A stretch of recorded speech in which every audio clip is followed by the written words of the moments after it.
Neste vídeo, o pastor Marcos Seifer fala a respeito do encontro transformador que Jesus causa na vida das pessoas. Presta atenção que essa mensagem é muito forte e poucas pessoas estão comentando ou falam exatamente sobre isso. João, capítulo 3, a partir do versículo 1, nós lemos o seguinte, eu quero convidá-los a me acompanhar na leitura. Diz o texto sagrado: E havia entre os fariseus um homem chamado Nicodemos, príncipe dos judeus. Este foi ter de noite com Jesus e disse-lhe: Rabi, sabemos bem que és mestre vindo de Deus, porque ninguém pode fazer esses sinais que tu fazes se Deus não for com ele. Jesus respondeu e disse-lhe: na verdade, te digo que aquele que não nascer de novo não pode ver o reino de Deus. Disse-lhe Nicodemos: como pode um homem nascer sendo velho? Porventura pode tornar a entrar no ventre da sua mãe, muito obrigado, e nascer? Jesus respondeu: na verdade, te digo que aquele que não nascer da água e do Espírito não pode entrar no reino de Deus. O que é nascido da carne é carne, o que é nascido do Espírito é Espírito. Não te maravilhes de ter dito: necessário vos é nascer de novo. Irmãos, torna-se surpreendente a gente ver, eu poderia dizer que é surpreendentemente interessante a gente analisar cada encontro de Jesus aqui na terra, com cada indivíduo, ou até com as multidões. Cada encontro de Jesus em seu ministério aqui teve uma característica que eu acho magnífica, surpreendente.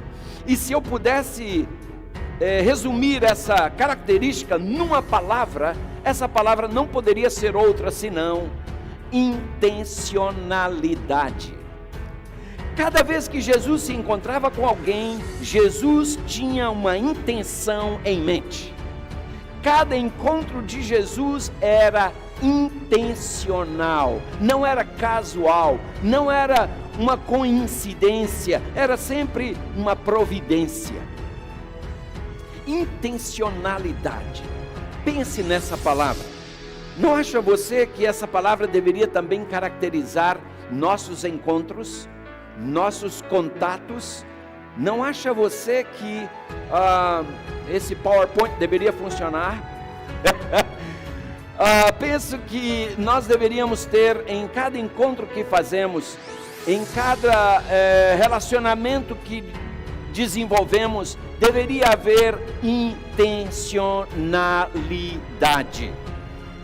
Permitam-me voltar um pouco, porque esse não é o slide para o momento.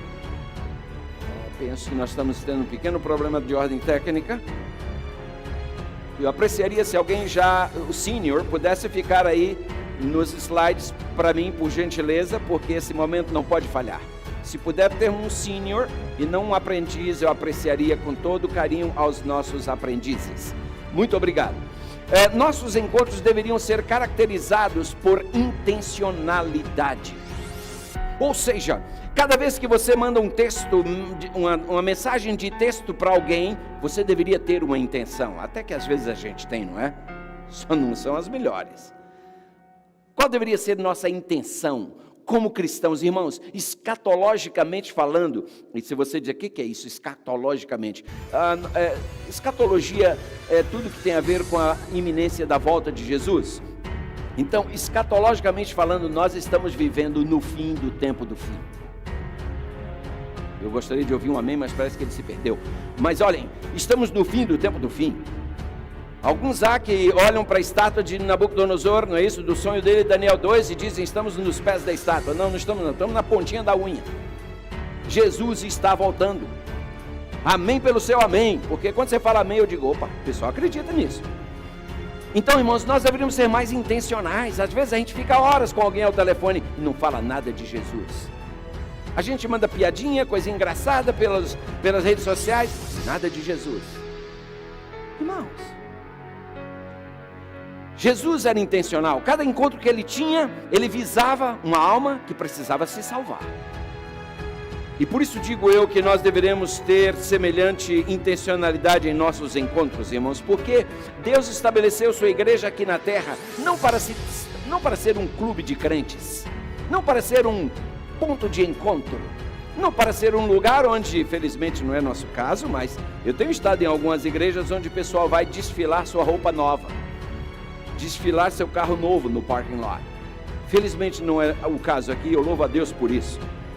Mas nós não deveríamos ir à igreja, não deveríamos vir à igreja, irmãos, na verdade vir à igreja é uma coisa e ser a igreja é outra coisa, amém? Nós não, na verdade a gente não vem à igreja, a gente vem ao templo, porque nós somos a igreja. E a igreja de Deus, ela tem um papel na terra. Qual é o papel da igreja de Deus aqui na terra? Pregar o evangelho, anunciar as boas novas da volta de Jesus. A lição da escola sabatina do trimestre passado, né, que terminou sábado passado, inclusive salientou e enfatizou muito esse assunto. Muitas igrejas atualmente têm perdido o foco missionário. Muitas igrejas, irmãos, atualmente, lamentavelmente, têm se limitado a ficar alisando a cabecinha do membro para que ele se sinta bem confortável e volte novamente. Irmãos, isso aqui não é um shopping center. Uma vez eu estava pregando numa igreja, na verdade eu era pastor daquela igreja, e eu preguei um sermão e à saída, um irmão disse para mim: poxa pastor, a gente trabalha a semana inteira e quando vem aqui recebe cacetada.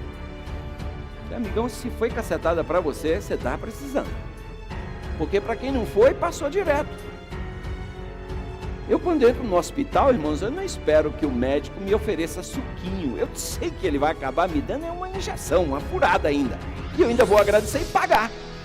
Que negócio, entende? Então quando eu venho à igreja, queridos, eu não estou entrando num shopping center, eu não estou entrando numa loja onde, segundo o marketing, o cliente sempre tem razão. Quando eu entro na igreja, a primeira coisa que eu descubro é que eu não tenho razão nenhuma. Então nós como igreja temos uma missão, queridos, e essa igreja tem prestado, lamentavelmente eu estou falando da igreja agora, igreja que se diz cristã, tem prestado um grande desserviço ao evangelho, tem gastado tempo, energias e recursos oferecendo distrações. Amados, não estamos em tempo de perder tempo com distrações. Nós precisamos ouvir o evangelho.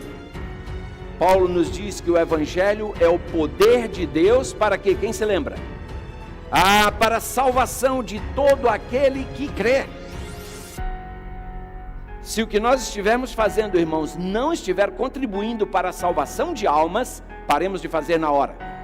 Eu uma vez fazia uma semana de oração numa igreja, nesse país, numa das capitais desse país, e eu estava naquela igreja, houve uma programação no final de semana. Quando eu terminei a semana de oração no sábado, no domingo teria uma programação para a comunidade brasileira daquela área. E eu fiquei observando. E aí no domingo, a minha passagem era para eu voltar para casa na segunda. E eu, no domingo, o pastor me convidou para ir para lá, eu fui. E cheguei lá, eu fiquei observando. E aí começaram a montar umas barracas, uns negócios lá, e eu observando aquilo. E aí desenvolveu-se a programação durante o dia. No final do dia, eu chamei o pastor, fomos colegas de faculdade, então tinha um pouco mais de intimidade. Eu falei assim: amigão, posso fazer uma perguntinha? Ele disse: pode. Qual foi o propósito desse encontro? Aí ele me disse: lá vem você. Eu digo: não é lá vem você, eu quero saber sério, qual foi o propósito desse negócio? Deixa eu estender minha pergunta um pouquinho mais. Há quanto tempo você faz isso aqui? Já faz 4 anos. 4 anos. Pelo visto vocês gastaram bastante dinheiro para fazer isso. A gente investe. Nesses 4 anos, quantas almas você já batizou em função desse negócio? Meu amigo, isso aí eu só vou saber lá no céu. E eu falei: eu estou preocupado em saber se você vai estar lá para saber. Porque do jeito que eu vi a coisa aí, você me desculpa. Sabe, irmãos, hoje você não fica bem na foto quando você faz esse tipo de approach. Mas olha, eu nunca fiquei bem na foto desde a minha infância. Eu não acho que eu fico bem na foto. Minha mãe achava. Minha mãe era uma pessoa muito boa, mas ela mentia, ela dizia que eu era lindo. Entende? Então minha mãe sempre achou que ficava bem na foto. Eu nunca achei. Então eu não estou muito preocupado de ficar bem na foto, meu irmão. Eu só quero ser fiel. Eu preciso ser fiel. Para que quando Jesus voltar, eu disser: Jesus, eu falei. Isso é que nem quando você cria um filho, fazendo o seu melhor. Você faz tudo como Deus mandou. Esse filho cresce e decide debandar. Ele está fazendo uso do livre-arbítrio. Você cumpriu o seu papel, lave suas mãos. Diz: Senhor, está em tuas mãos. Como igreja, amados, nós precisamos entender uma coisa. Temos uma missão a cumprir. Na conversão de Mateus, por exemplo, Jesus, vocês sabem, Mateus era um coletor de impostos, e Jesus naquele então disse que ele não veio chamar justos, mas pecadores ao arrependimento. E essa, irmãos, é a notável realidade do Evangelho. Cristo salvando pecadores. Os fariseus religiosos daqueles dias que pensavam conhecer a Deus, que se diziam representantes de Deus, foram os mais fortemente denunciados por Jesus como filhos da perdição. Sabem, queridos, a pior coisa que pode acontecer a uma pessoa, ela assumir a sua religiosidade e pensar que isso é cristianismo. Para ser religioso, eu tenho dito isso aqui algumas vezes, vou pedir licença para repetir. Para ser religioso, eu só preciso ter o mínimo de disciplina. É vir à igreja. Na hora que está na igreja, todo mundo levantou para cantar, eu também me levanto e canto. Todo mundo ajoelhou, eu me ajoelho também.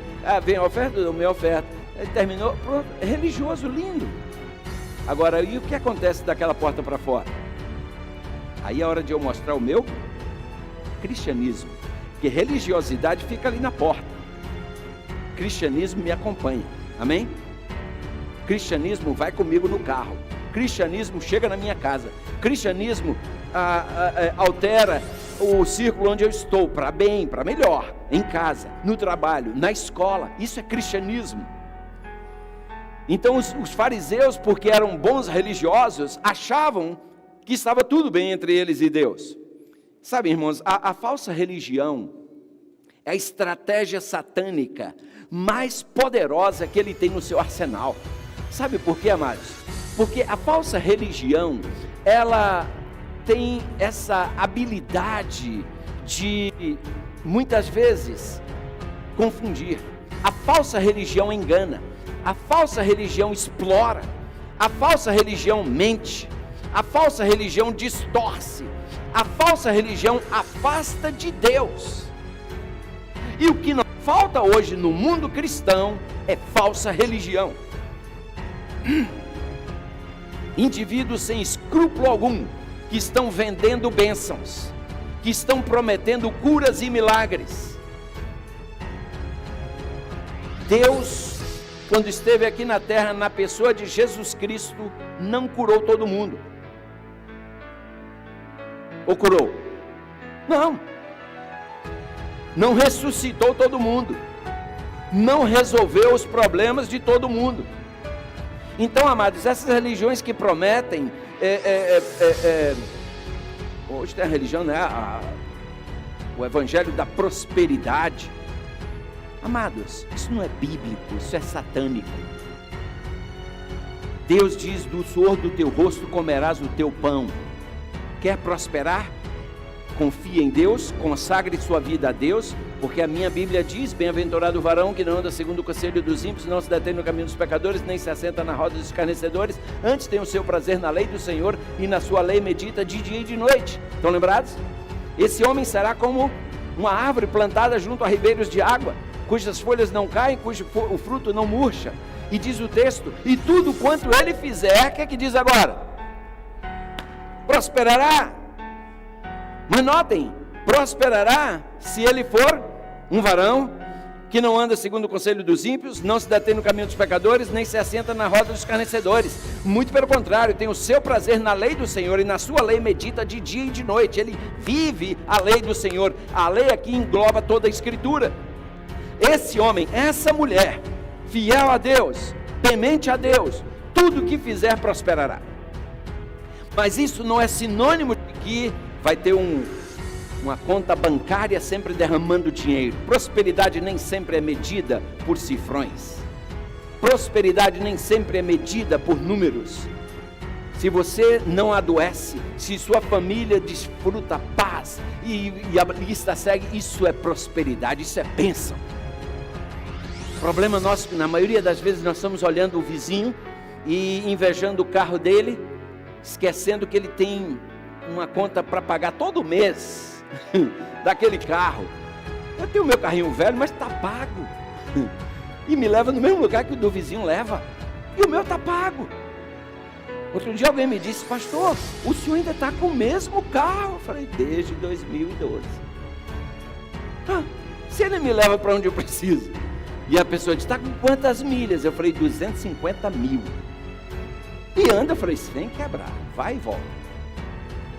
Está pago, irmãos. Ó, que delícia. Eu vou nele e volto, não tenho nenhuma dor de cabeça. Eu estou lá, eu aplaudo quem tem carro novo. Amém, irmão, que beleza. Eu só peço, deixa longe do meu para não humilhar muito o meu. Mas que bênção que você está com um carro novo, aleluia. Mas eu não preciso perder sono porque meu vizinho comprou uma casa nova. Aleluia para ele. A realidade dele é uma, a minha é outra. Deus promete bênçãos para seu povo, para sua igreja, para seus filhos. E irmãos, esse Deus não falha. Eu sou testemunha disso. Um dia eu cheguei aqui nesse país sem saber falar uma palavra em inglês, sem conhecer ninguém, sem ter GPS, né? Lá no Brasil a gente fala GPS. Há 28 anos atrás, eu estava perdido que nem cachorro que cai de caminhão de mudança, sem saber para onde ir. A fortuna que eu tinha era uma mulher e 2 crianças, e essa fortuna, essa é incomparável, tenho até hoje, amém? Hoje já até rendeu, teve netos, genro e nora, mas, irmãos, era tudo que eu tinha, e eu dizia: o que será amanhã? Não sei, eu estou nas mãos de Deus. Irmãos, Deus guiou assim, olha, certinho. Hoje eu olho para trás e digo: oh Senhor, como Tu és maravilhoso. Isso são bênçãos. Eu estou envelhecendo ao lado da menina que eu comecei a namorar quando eu tinha 17 anos. Minha primeira namorada, começamos a namorar no dia 21 de abril de 1976. Perdão, 22 de abril, eu queria até que fosse um dia mais. 22 de abril de 1976, mais ou menos às 1h20 da tarde. No dia 30 de janeiro de 1983, eu me casei com ela. Irmãos, que bênção eu poder envelhecer ao lado da menina que cresceu comigo. Os cabelos vão embranquecendo juntos. Oh, que bênção. Isso é bênção, irmãos. E Deus tem abençoado você. É só você parar. Ainda ontem a minha esposa agora está me ensinando uma lição nova, de a gente ver tudo pelo lado positivo. Aí ontem a gente ia no carro e eu disse a ela: eu às vezes tenho dificuldade de entender essas faixas que vêm de 3 faixas, aí resumem 2. Às vezes vem 2 e resumem 1. Eu digo: já que tinha que ser uma, por que não botou uma desde o começo? Porque vem todo mundo aí em bola, aí engarrafa para poder afunilar. Aí ela disse: filho, é para o pessoal desenvolver a paciência. Tá certo. E eu disse: esse engarrafamento todo, para que é? Aí antes dela responder, eu disse: é para um falar com o outro. Ei, amigão, ontem a gente estava aqui nessa mesma hora, tudo beleza aí? Para se conhecer. No Brasil o pessoal se conhece na fila do banco, entende? Fica 2 horas numa fila intestinal até chegar no caixa, e quando chega lá o caixa diz: é ali, ó. Aí pega outra fila, fica mais 2 horas, aí você conhece gente, você bate papo, até alguns se casam na fila do banco. Mas, irmãos, a gente precisa entender, Deus tem a religião verdadeira aqui na terra, Deus tem sua igreja aqui na terra, amém? Muita gente hoje tem essa impressão de que é tudo falso. Eu um dia também já falei sobre isso. Não existe falso se não existir o verdadeiro. Você nunca vai achar uma nota de $15 falsa, porque não existe. Então, se existe religião falsa, é porque tem a verdadeira. Existe a falsa religião? Existe. Ela confunde, ela engana, ela explora, mente, distorce, afasta da verdade, afasta. Porque a maioria dessas religiões enganosas, elas não te convidam a estudar a Bíblia, a começar pelo batismo. A igreja adventista, antes de batizar alguém, irmão, senta com essa pessoa e estuda a Bíblia. Às vezes leva meses e às vezes leva anos. Tem gente que leva anos para se batizar. Eu já estudei com alguém 3 anos. Cada um tem uma velocidade de resposta. Mas a igreja adventista só batiza a pessoa quando ela toma consciência e aceita. Uma vez alguém chegou para mim, numa igreja onde eu pastoreava, e disse: pastor, eu quero me rebatizar. Eu já fui adventista. Eu falei: que bom. O senhor me rebatiza? Eu falei: claro, mas antes vamos dar uma checadinha, vamos tirar a poeira do que você conhece da Bíblia. Deixa-me ver como é que está seu conhecimento da Bíblia. E aí nós fomos. Pum. Aí chegamos numa... Ele disse: não, isso aqui eu não aceito. Eu falei: opa, ok. Você tem o direito de não aceitar. E eu tenho o dever agora de te ajudar a entender. Porque eu tenho certeza que você não aceita porque não entendeu ainda. Vamos então estudar esse tópico. Estudei com ele 3 noites, assim, 3 fases, né? 3 dias consecutivos, 3 períodos, só aquele assunto. Quando eu terminei, eu disse: você agora entendeu que durante o estudo ele fazia perguntas. Tá, quando terminei, ele, e agora? Entendeu? Entendi. Aceita? Não. Mas o senhor vai me batizar, né? Eu falei: claro que não. Disse: como não? Só porque eu não aceitei isso? Eu falei: Eu falei: você tem o direito de não aceitar, e eu tenho o direito de não te batizar. Porque você vai ser um crente manco. E já chega dos que a gente tem. Não preciso mais cristão perneta na igreja, já tem suficiente. Eu digo: se você não aceita toda a doutrina, amigão, não se batize não. Você vai ser um crente infeliz. O dia que você aceitar tudo, beleza. Imagina o cara se casa e diz para a mulher: você fiel a você, 364 dias no ano, um dia é meu, aí eu vou fazer o que der na cabeça. Qual é a mulher que quer aceitar essa proposta? Indecorosa, nenhuma. Ou é tudo ou é nada. Então a falsa religião faz concessões, ela dá desconto, queridos. Eles pregam o céu, né? A Bíblia diz que o caminho do céu é estreito e a porta é apertada. Essas religiões falsas: não, vem, Jesus te ama, irmão, vem, o importante é o amor. E eles abrem o caminho, asfaltam, tiram as lombadas, fica retinho, põe flores nas laterais. Vamos nessa. Esse é o caminho que leva à perdição. Então, irmãos, nós temos que tomar consciência disso, porque o nosso Deus é o mesmo ontem, hoje e eternamente. O problema, irmãos, é que o inimigo faz tudo isso aí sob o manto da verdade. Amados, Jesus teve que lidar com isso nos seus dias, especialmente em seu trato com os fariseus. Alguns eruditos afirmam que nos dias de Jesus existiam cerca de 6.000 fariseus em Israel. E apesar de todos esses 6.000 fariseus, Jesus ter interagido com eles seguramente, os evangelhos nos mostram que houve a conversão de apenas um. E o nome dele é Nicodemos. O único que aceitou a Cristo. Interessante que o próprio nome Nicodemos é um nome um tanto quanto sugestivo, significa vitória do povo comum.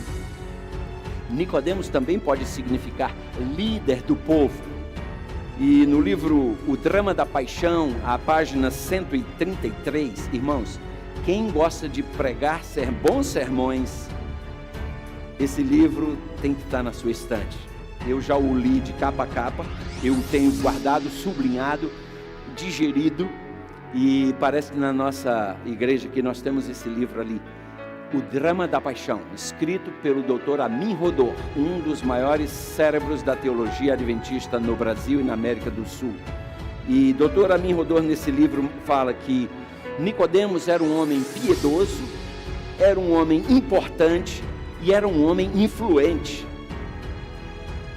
E ele encapsulava o melhor que o judaísmo e o legalismo farisaico puderam produzir. E o Dr. Amin segue dizendo que, como fariseu, ele, Nicodemos, estava entre os que tomavam as escrituras com seriedade, tanto no estudo quanto na aplicação delas. Como membro do Sinédrio que ele era provavelmente altamente educado, a ponto de o próprio Jesus chamá-lo como mestre, ou tratá-lo como mestre em Israel. Jesus fala isso em João 3,10. Ele era também rico, como indicado posteriormente por sua participação no sepultamento de Jesus, lá em João 19,39. E em certa medida, era um homem destemido, irmãos. Basta ler João 7, 45 a 52 e 19, 38 a 43 e você verá isso. Então, esse era Nicodemos. Havia, entretanto, um vazio no peito de Nicodemos. Ele era um homem rico, era um homem influente, era um homem poderoso, era tudo, mas dentro dele havia um vazio que o incomodava. Você sabia que isso acontece hoje com a maioria dessas pessoas influentes que sorriem nas selfies e diante das câmeras? Oh, amados, essas coisas, influência, poder, dinheiro, tudo isso pode até exercer um fascínio temporário, mas, queridos, infelizmente nada disso é permanente. Chega a hora que o indivíduo bate a cabeça no travesseiro e aí ele começa a repensar sua vida e dizer: que miséria. A conta bancária está lá com seus milhões e bilhões, mas sua vida é miserável. Quantos atores famosos de Hollywood, quantos cantores e cantoras põem fim à sua vida por não ter encontrado significado? Amados, a solução para os problemas existenciais que todas as pessoas enfrentam, talvez você e eu, a solução para nossos problemas está à distância de uma prece. Seus problemas e meus, a solução para eles está à distância de uma entrega. Está à distância de um novo começo. Jesus diz: vinde a mim, vós que estáis cansados e sobrecarregados, e eu vos aliviarei. Amados, Jesus quer que nós coloquemos aos seus pés nossas angústias, nossas frustrações, nossas decepções. Muita gente, queridos, tem desistido da vida matrimonial, porque passou o tempo todo tentando consertar o outro. De repente o problema está em você é que precisa se consertar. E lembre-se, a parte que compete ao outro, você nunca vai ser capaz de mudar, só Deus tem esse poder. E mesmo Deus só faz se tiver permissão. Então, deixa nas mãos de Deus.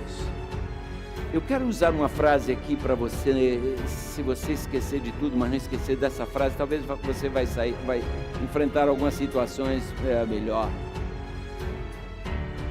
Se o seu problema tem solução, não se preocupe, o seu problema tem solução. Se o seu problema não tem solução, não se preocupe, seu problema não tem solução. Em que circunstância justifica você se preocupar? Eu me preocupar?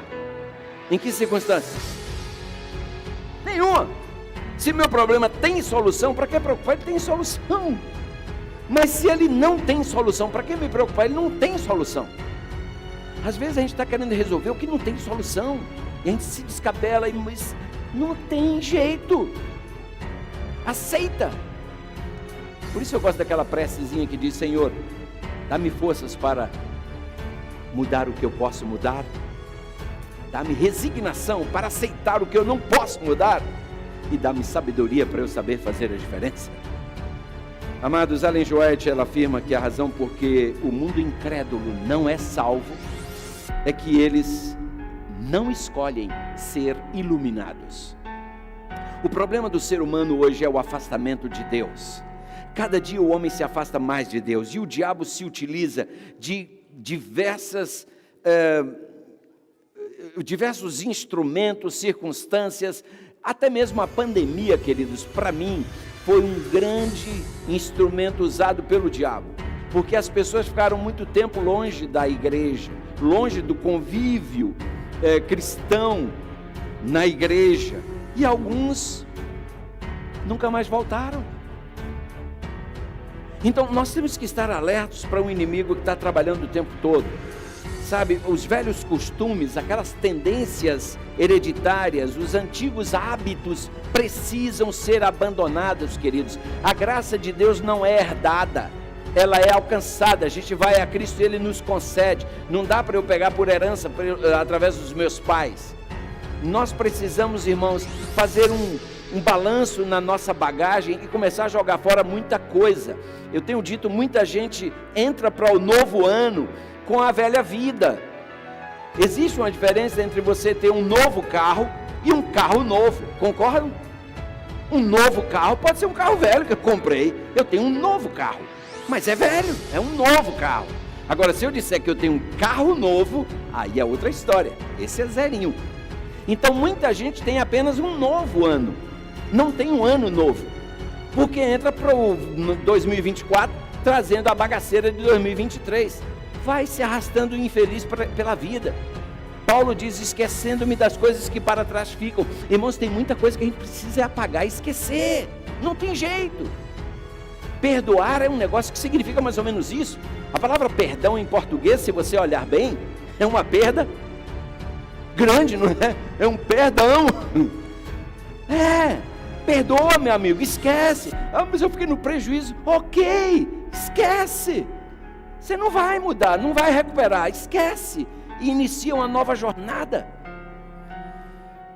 Eis porque na sua interação com Nicodemos, Jesus não perde tempo com elogios, Jesus não perde tempo com Nicodemos ali rasgando seda, muito pelo contrário, Jesus não tinha tempo para ficar com tapinhas nas costas, lembra? Quando Nicodemos se aproximou dele, Nicodemos aproximou-se elogiando, como todo político faz, né? Mestre, bem sabemos que és um mestre vindo da parte de Deus, afinal ninguém consegue fazer os milagres que tu fazes, e muita gente pensa que Jesus deveria, amigão, obrigado aí pelos pelos cumprimentos, e você também, eu tenho ouvido sua fama, você é um homem. Não, com Jesus não tem esse negócio, querido. Jesus foi direto ao ponto. Quem sabe até mesmo Nicodemos esperava um tratamento diferente, quem sabe Nicodemos esperava um tratamento diferenciado, afinal ele era o medalhão, o doutor Nicodemos, quem não conhecia? Possivelmente ele pensasse que no seu caso, inclusive, alguma concessão seria feita, algum precedente seria aberto, afinal de contas, ele era o figurão da sociedade, conhecido por todos, respeitado por todos, mas esse não foi o caso. No capítulo 17 do livro Desejado de Todas as Nações, a gente lê que desde que Nicodemos ouviu falar de Jesus pela primeira vez, ele passou a estudar ansiosamente as profecias relacionadas com o Messias. E quanto mais estudava, quanto mais pesquisava, mais consciente ele ficava de que, de fato, Jesus era aquele que deveria vir, aquele que havia de vir. Ele desejava muito a entrevista com Jesus, mas ele tinha medo de procurá-lo abertamente, afinal, o que é que os outros iam pensar? Infelizmente, irmãos, ainda hoje muita gente está mais preocupado com o que os outros pensam do que com o que Deus pensa. Seria muito humilhante para um príncipe judeu ser visto interagindo com um mestre considerado irrelevante pela elite farisaica. E então esse encontro teria que ser às escondidas, afinal, imagina se a notícia chega lá no Sinédrio, que Nicodemos estava encontrando com Jesus, seria algo catastrófico para a reputação de Nicodemos, por isso que ele foi encontrar com Jesus à noite. Agora, ele não sabia era que as trevas físicas daquela noite eram um símbolo das trevas espirituais que ele vivia, e nem tinha consciência. Ele foi ter com Jesus à noite. A gente lê no Desejado que quando ele se viu diante de Cristo, diz ali no livro Desejado que ele inclusive experimentou uma estranha timidez e tentou até ocultá-la com um ar de compostura e dignidade. E por isso que ele começa seu discurso, né? Rabi, sabemos que és mestre vindo da parte de Deus, porque ninguém pode fazer o que tu fazes, esses sinais, se Deus não for com ele. E com essas palavras ele queria exprimir confiança, mas Jesus sabia que essas palavras exprimiam era incredulidade. Vejam que ele não reconheceu Jesus como o Messias, apenas como um mestre vindo da parte de Deus. E em vez de Jesus agradecer por aquela saudação, Jesus olha nos olhos dele como que se estivesse lendo o seu coração. Irmãos, sabem qual é o nosso maior problema como seres humanos? É que nós temos alguns cacuetes sociais que nos levam a bater continência para pessoas que se julgam importantes. Eu já tive o privilégio, irmãos, de pastorear um juiz de direito. Já tive o privilégio de pastorear no Brasil um deputado estadual. Eu já tive o privilégio de lidar com essa gente Mas eu, irmãos, Deus sabe, nunca dei a eles, nunca botei um tapete vermelho para essa gente. Sempre os tratei com o mesmo carinho que eu tratava sempre o irmão que trabalhava na fábrica, ou em qualquer outro emprego, ou até o desempregado, sempre do mesmo jeito. Porque, amados, nós não podemos bater continência para um e ignorar o outro, mas temos essa tendência como seres humanos. Oh, você sabe com quem você está falando? E daí? Não é? No Brasil usam muito essa jogada. Você sabe com quem você está falando? Eu sei, eu estou falando com você. Jesus não tinha esse negócio não, amados. Eu louvo a meu Deus por isso.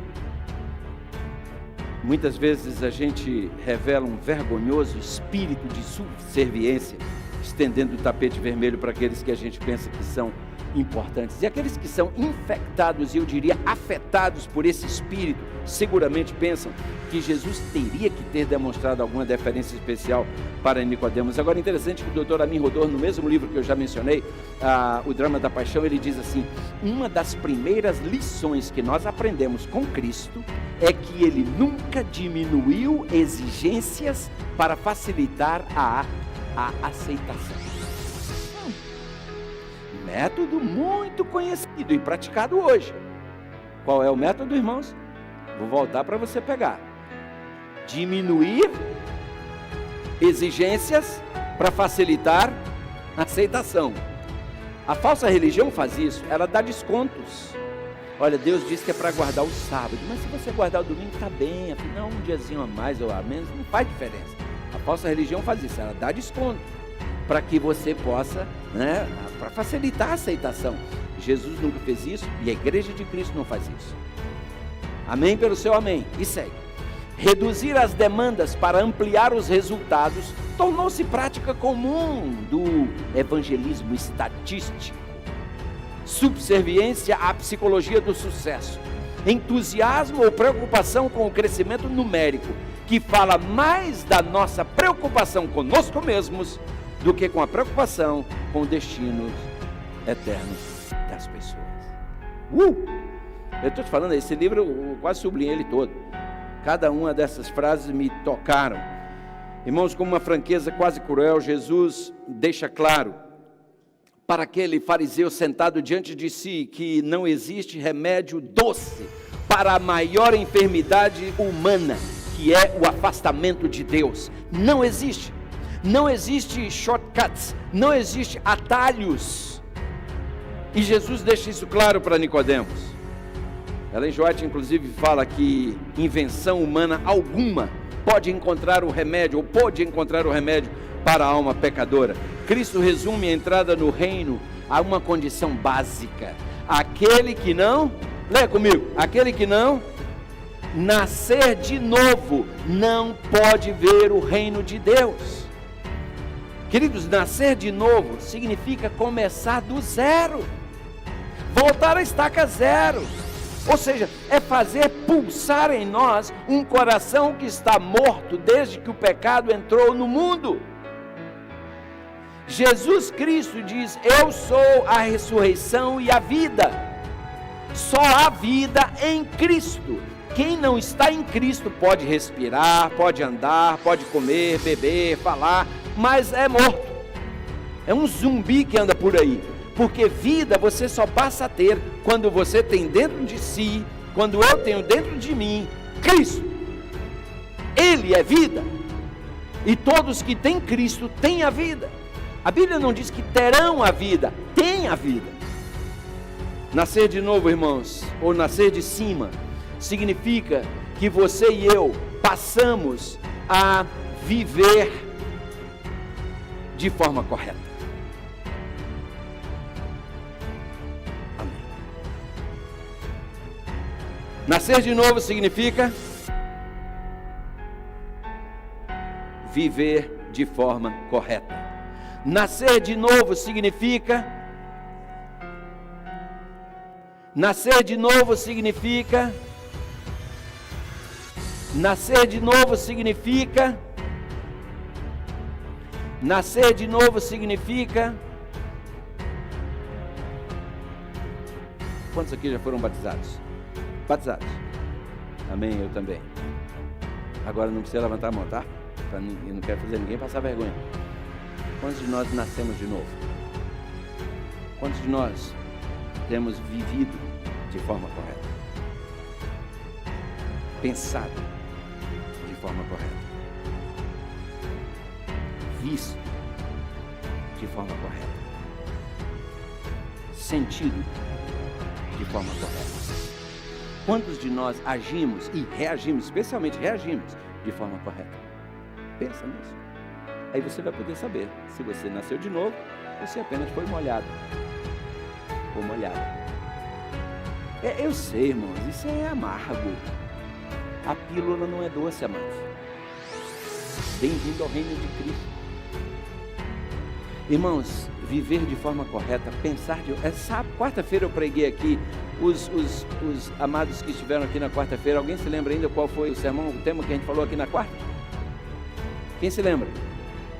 Não matarás, aleluia, amém.